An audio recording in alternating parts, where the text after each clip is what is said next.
Na França, o nosso presidente é eleito o homem do ano, liderando os emergentes, superando todas as previsões, lado a lado com os mais ricos. O presidente Barack Obama também se encontrou com a rainha Elizabeth II numa recepção aos líderes do G20 no Palácio de Buckingham. Mas na foto oficial, quem ganhou o lugar de honra ao lado da rainha foi o presidente Lula. O encontro também teve momentos de descontração, quando Barack Obama cumprimentou o presidente Lula com entusiasmo. Esse é o cara, adoro esse cara, disse Obama.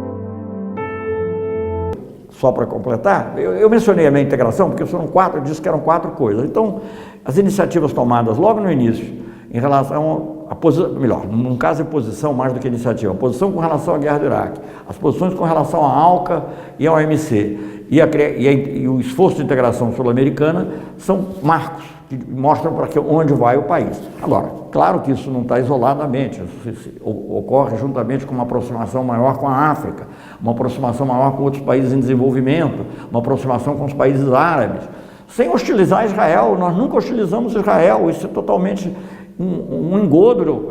O presidente Lula foi o primeiro presidente brasileiro a visitar Israel. Simplesmente nós não tomávamos o partido de Israel, o nosso partido era a paz. E a paz passava também pelo reconhecimento do Estado palestino, o que acabou ocorrendo no final do governo. Mas criamos novos mecanismos. Houve esse mecanismo de cúpula de presidentes, chefes de Estado entre países árabes e América do Sul, ASPA. A Europa imitou, fez a mesma coisa 2 ou 3 anos depois dessa iniciativa sul-americana, na realidade inspirada pelo Brasil. Fizemos a mesma coisa com a África, né?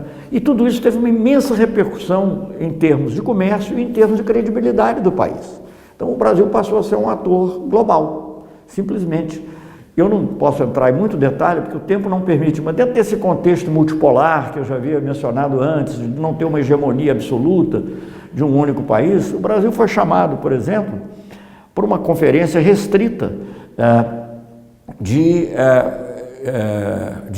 sobre a paz no Oriente Médio. Era uma conferência que, fora os países ali da região, só tinha países que eram grandes doadores, alguns dos países ricos da Europa, e países árabes ou islâmicos.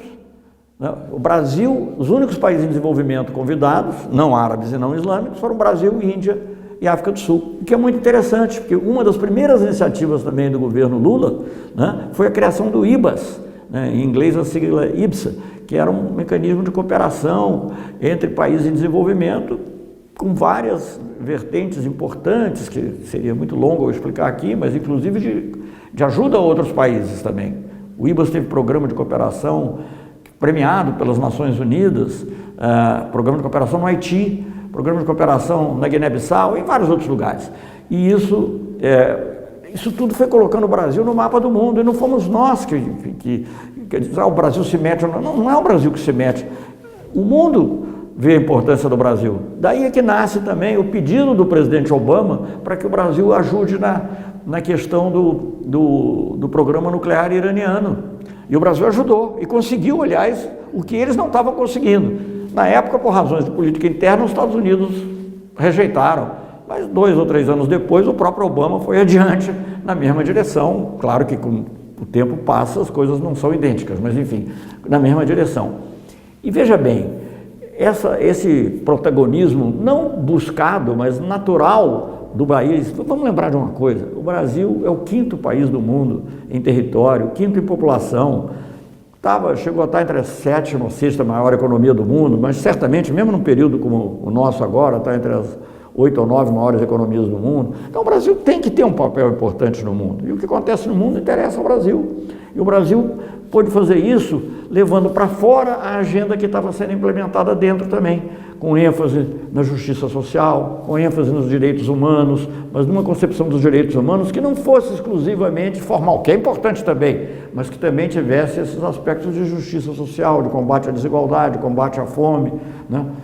Por que o Pérez Esquivel, Prêmio Nobel da Paz, propõe o nome do presidente Lula agora para ser Prêmio Nobel? Não sei o que vai acontecer, mas de qualquer maneira, qual é a razão principal?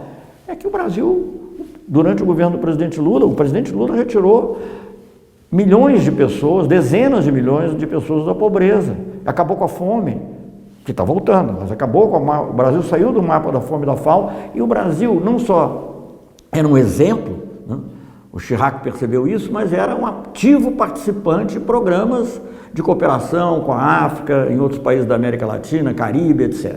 Então tudo isso fez com que a nossa política externa não só fosse ativa e altiva, mas também fosse ao mesmo tempo defensora da soberania nacional, quer dizer, do nosso interesse, temas como a ALCA, temas como a OMC, isso era muito óbvio, mas também há outros que eu poderia citar, defensora da soberania nacional e ao mesmo tempo solidária com outros países em desenvolvimento. E fazia isso tudo, digamos, de uma maneira harmônica com outros países da região, né? Eu já falei da Unasul, mas nós criamos, não é um órgão de tratado, não tem o mesmo peso, mas a CELAC,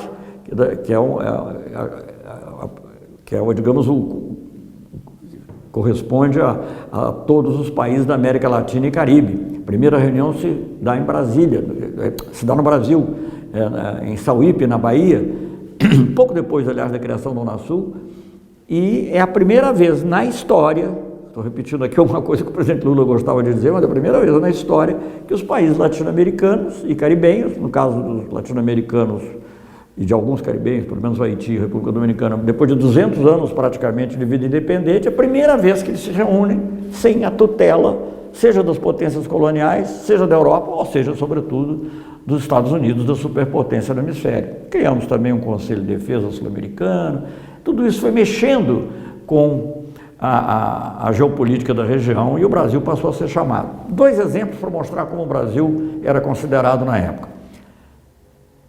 Novembro de 2009, um espaço de 15 a 20 dias, não tem aqui as datas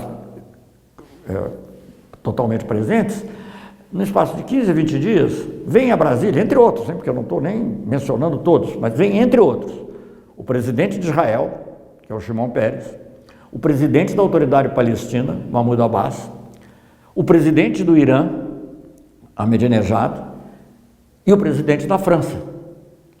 Não só para tratar de assuntos bilaterais, mas tratar de assuntos da paz mundial. A questão iraniana, a questão do Oriente Médio foi tratada com todos eles. Eles vêm a Brasília. É a primeira, no caso do Sarkozy, na realidade foi uma reunião em Manaus, mas enfim, vem ao Brasil. Então Brasília passa a estar no centro, e não somos nós que pedimos, eles que vêm aqui. Cito outro exemplo, quando o Brasil fez aqui a primeira reunião dos BRICS, não tinha nem mencionado os BRICS, mas como resultado de toda essa atividade, da criação principalmente do IBAS, Índia, Brasil, África do Sul, Rússia e China, querem também se unir para não ficar, digamos, por que Rússia e China não eram parte do IBAS? Eles pediam para ser. Por que não eram? Porque nós não achávamos que eles não eram suficientemente democráticos, a verdade simplificada é essa, nós queríamos preservar esse caráter. Mas enfim, criamos os BRICS também, e os BRICS têm um peso na geopolítica e na geoeconomia do mundo enorme. Enfim, então tudo isso, eu queria dizer que na primeira reunião dos BRICS, aqui, não a primeira que existiu, porque a primeira foi em Ekaterimburgo, mas a primeira cúpula realizada no Brasil, em Brasília, vem o ministro do exterior da Palestina, atravessa o mundo inteiro praticamente para ter uma conversa num café da manhã com os ministros do IBAS. Portanto, então, isso mostra, digamos, como as nossas iniciativas eram importantes. Enfim, eu poderia citar muitos outros exemplos, não posso, seria enfadonho até aqui numa aula inicial mencionar, né, como a própria gênese dessa questão da participação do Brasil na questão do programa nuclear iraniano, no pedido americano. O presidente Obama, muito claro, diz o seguinte: olha, esse é um problema muito sério, eu estendi minha mão, não fui correspondido, e eu preciso de amigos que falem com quem eu não posso falar. E aqui era pintado pela grande mídia brasileira como se fosse uma atitude anti-americana, era um pedido deles, do Obama. Enfim, podia citar muitos outros exemplos, mas o fato é que o Brasil passou a ter essa política externa. Vamos passar rapidamente para as conclusões, eu não vou entrar em todos os detalhes do que ocorreu no Brasil nesse período do impeachment, que na realidade é um golpe, obviamente, para retirar a presidente Dilma, e era um golpe para preparar um outro golpe, que era o golpe de impedir o presidente Lula de ser candidato a presidente e de afastar um projeto progressista no Brasil. Não é a primeira vez que isso ocorre no Brasil. O governo Vargas, toda acusação de corrupção, depois não ficou nada aprovado, mas foi suficiente para levar o Getúlio Vargas a um suicídio. A queda do Goulart também, corrupção foi usada, etc. e tal. Mas, enfim, não vou entrar nessa análise, que outras pessoas farão essa análise, mas eu quero salientar um aspecto que tem a ver com a geopolítica.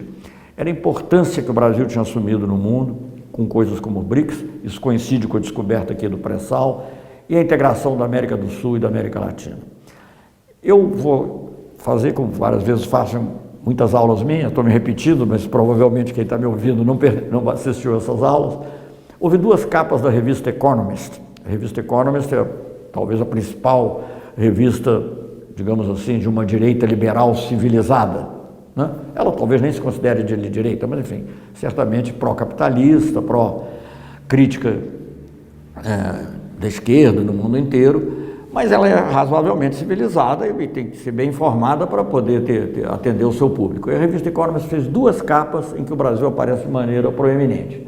Uma ficou muito famosa, é a imagem do Cristo Redentor alçando voo, como se fosse um foguete, e justamente em virtude da nossa capacidade de resposta à crise de 2008, né?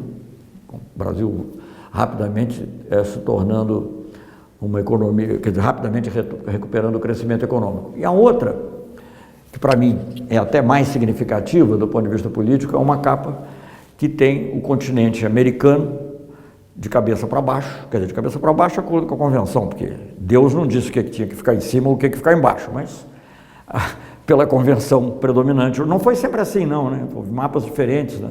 No passado, na Renascença, etc. Mas pela convenção predominante, o norte em cima e o sul embaixo. Então o mapa é ao contrário, com digamos, a Ilha do Fogo, a Patagônia lá em cima e o Alasca lá embaixo. Então o mapa de cabeça para baixo é a capa da revista. Chama atenção para uma reportagem especial que diz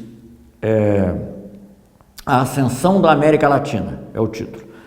Não é mais o quintal de ninguém. Nobody's backyard.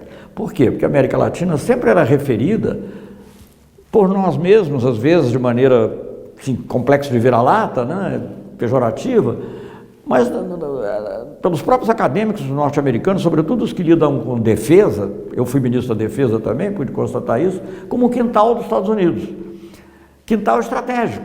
Como a Rússia pode ter lá o quintal dela e a China que tem o quintal dela, o Brasil é o quintal. O Brasil, a América Latina era o quintal.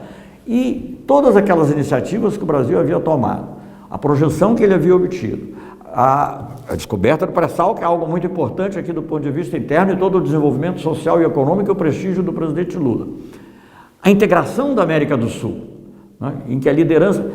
As pessoas falam muito da ligação do Brasil com a Venezuela, com o Chávez. Sim, é verdade, nós tínhamos uma ligação fraterna em muitos sentidos, embora também críticas. O presidente Lula criticar várias vezes, diretamente e francamente, para o presidente Chávez.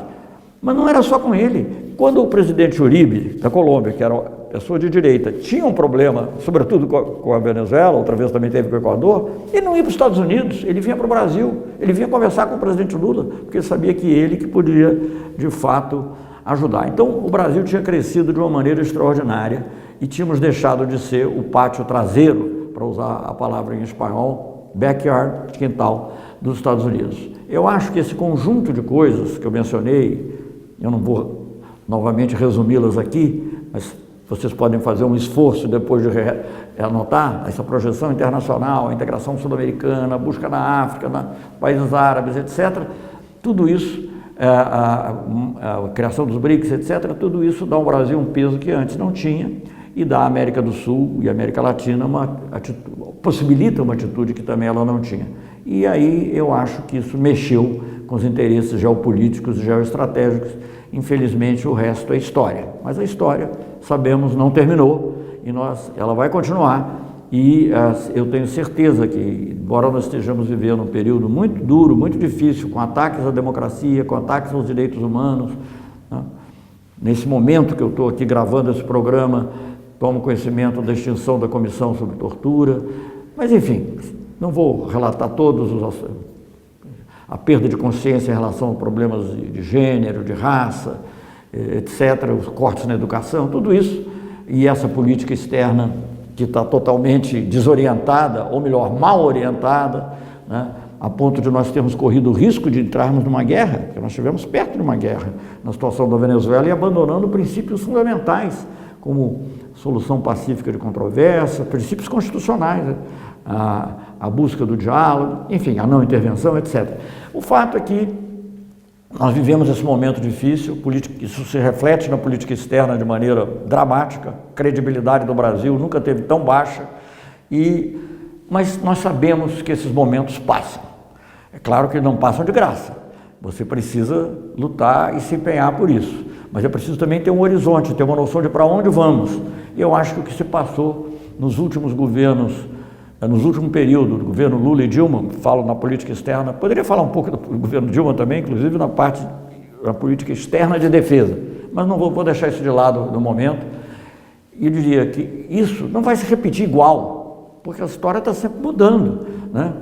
Essa multipolaridade que eu falava lá atrás já está meio diferente, porque a China agora já é quase que uma igual, ou talvez até em alguns aspectos superior aos Estados Unidos. A Rússia mantém uma grande importância, mas quer dizer, as coisas vão mudando.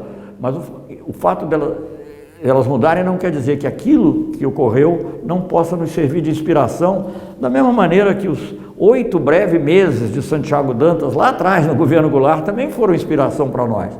Então, temos a certeza de que o Brasil é um país importante, com um povo diversificado, e quando nós retomarmos plenamente o apego à verdadeira democracia, aos direitos humanos, à justiça social, e isso acompanhado de uma visão solidária com nossos vizinhos e com outros países em desenvolvimento, nós voltaremos a ter esse papel importante, fundamental mesmo, no cenário internacional e na busca da paz.